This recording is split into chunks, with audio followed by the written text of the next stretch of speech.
All right, we are back on Morning Line. It's our final segment with Josh Horn. 737-7587 is the number. Let's get back to the phone lines, Josh, and we'll go to Rose. Hi, Rose. Hey, how are you? Good, Rose. What's on your mind? Yes, a lot of things. I have a combo question pack. Okay. And it's all dealing with Social Security. And I'm at 62 years old now, and I am so I need information. And no one seems like to want to give me information. Any insurance companies or anybody want to talk to me because I'm just like a little baby. I'm nowhere right now, but I need to look beforehand. So in Social Security, when do I need to start applying? I think right now that I don't want to really, on my financial side, just be locked down to Social Security. I want to work a little bit, and I may not want to take it until after the time when most people take it. And also about the insurance, what does the when I'm able to get on Social Security, what type of insurance do I need to look for? Because some things in Medicare and whatnot don't cover.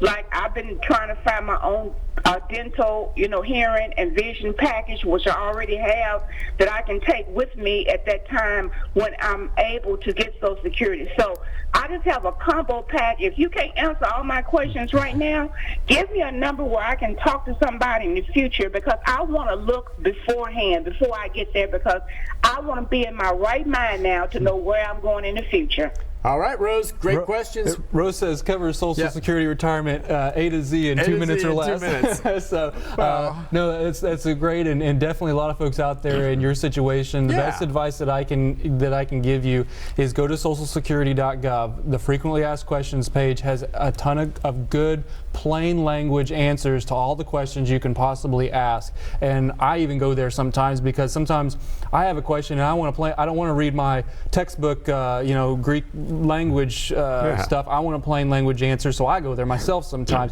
Recommend you go there. Also recommend that you establish a My Social Security account, because you can get on the benefit calculator and you can calculate the estimated benefits at 62, 63, 66, whenever. What's her full retirement? You can play with those. For her, it's probably 66 and 2 months. Okay, because she's 62 now. Could she start drawing on it now? 66 and 2 months would be the full retirement age. Everybody can start drawing as early as age 62, but you would be subject to the earnings limit. So this year the earnings limit's about $17,000, and you're going to be penalized if you go over that and you're drawing benefits. So you definitely want to consider that. Also, if you take it at age 62, it's a permanent reduction. So every month that you take it before your full retirement age is a permanent reduction. So you can take it 5 months early, you can take it 60 months or 30 months early, or however many months early you take it, there's going to be reduction for every one of those months as early as age 62. So you have to consider that. If you plan to live to be 100, then you probably want to hold off. If you don't plan, if you only plan to live to be about 70 or 72, and I know that may sound morbid, but then you'll probably want to take it as soon as you can. So that's and as far as insurance, at age 65 you can apply for Medicare, or if you're already enrolled, you'll automatically be enrolled for Medicare at age 65. The Part A is your hospital insurance, it's free. Part B is your doctor's insurance, and this year the premiums for the doctor's insurance is about $134 per month. And then your prescription drug plan depends on which plan you take. It could be a wide variety of prices there. And then you get into all the private insurances of the combined. And she can find a supplement plan if she wants, where you pay a little bit more but gives you more of the coverage that you want, as she said. But he makes a great point. If you can get onto that website, that'll answer. She said that she doesn't want to retire right now at 62. I think she wants to think. And so that's the key. I mean, don't, because it's funny. If you can afford to keep working, you don't need to retire at 62. Don't, because when you punch in how much you get at 62 now, and then punch in how much you'll get at full retirement at 66, you'll be amazed at how much more money you're going to get at 66 if you can put it off. I know some people can't afford to do that, and that's fine.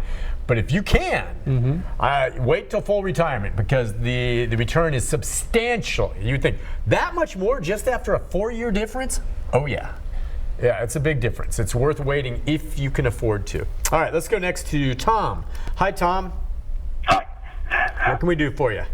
Okay. I turned 65 in the middle of last year and went on to Medicare. Okay. I was just wondering, do they send out a separate 1095 for my proof of insurance. A 1095. And that's for proof of insurance, did you say? For your taxes, yes. I got my from the private sector for the first half of 2017 when I wasn't on Medicare. And then in July, I went on Medicare. So do they send out a separate 1095, or is it just included on my 1099 form that they send? Oh, and that's the form so that you can show that you had insurance under the Affordable Care Act, right? Or that's compliant? Yes. And so, so we don't get a lot of those inquiries, to be honest, but I believe the answer is yes, you should be receiving a whatever that form is. 95. Mm-hmm.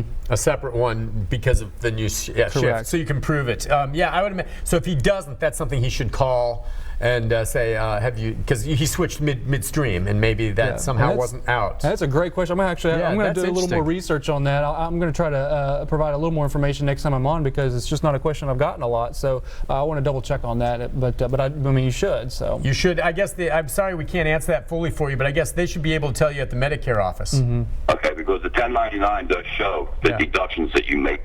Yeah. And that you make to have the insurance. That's right. That's right. So you'll want to have that to show that for both of the insurances you're on this past year. Okay. Yeah, thank you. And that's a great question. Again, check with Medicare and you'll say, hey, do I have one of those forms coming? Because I had private insurance. I'm with you. I need to prove to the tax man that I've got insurance all the way. So good call. Good call. It's good that he's thinking that way, because I would have just gotten the one and not even thought about it probably. Let's go to Michelle. Hi, Michelle. Are you there, Michelle? Hello. Hi. I'm on Social Security disability, and I have respiratory failure, and I just got my taxes back in the mail, and it said that I made like $10,000+ from Social Security this past year, and I wondered, do I need to claim taxes? I don't know. Does she even have to file? Why would she have to file? I mean, yeah, I'm not 100% sure as far as what the tax rule is about how much earnings you have to have before you actually just have to file taxes. But if it all depends on what your combined income is. If the only thing that you had was $10,000 in Social Security, that's the only income. Was that it? That's all. Then you shouldn't have to pay any taxes on it. See, if she just blows that off, and I don't think there's a requirement for it, and I don't know. I guess you're right. I guess you want to check, but she's not getting a refund. Okay, because they didn't take any money out of her money, and she sure as heck at 10 grand doesn't know anything. So I understand why you're calling. You're wondering, is there something I need to be doing here? Because you don't want to jeopardize your benefit at all.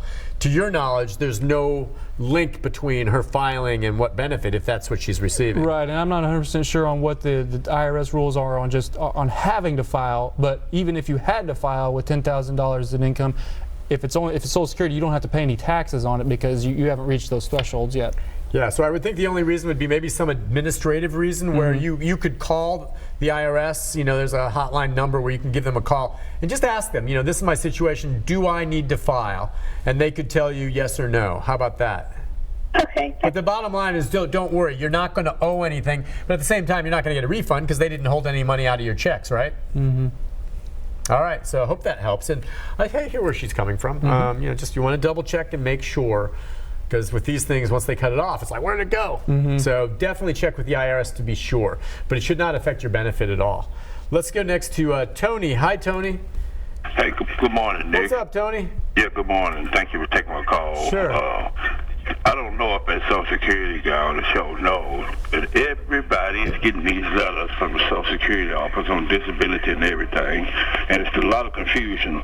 And it made me wonder if I haven't got in trouble. They sent me a letter. Then they sent me a letter showing I got TennCare or Obamacare, and made me think I had to pay some taxes too. So everybody's doing that since Trump got in office. I never got a letter like that before.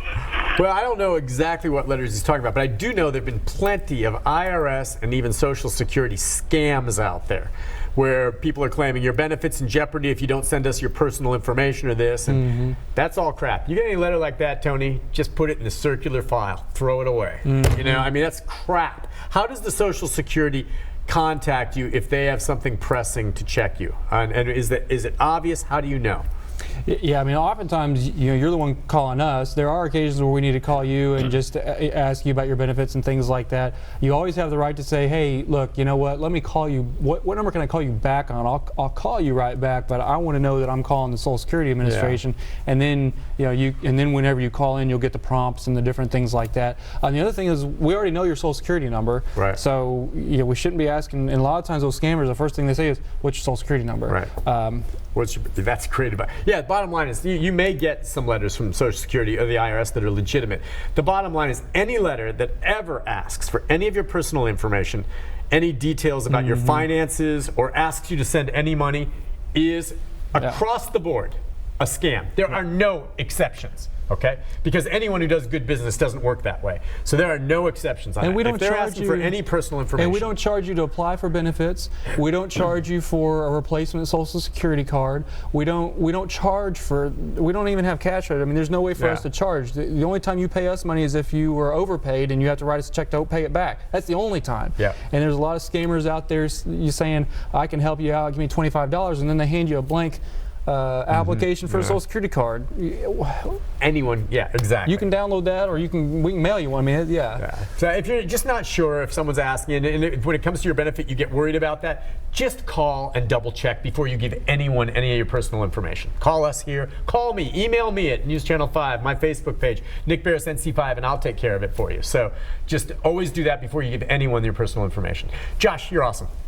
It's always good seeing you. Great to be here enjoy today. it. When they say Josh is coming on tomorrow, I say that's going to be a good day. He's a good guy. I appreciate you coming on. Absolutely. We'll see him again in a month. We'll take a break. Be back with programming note about tomorrow right after this.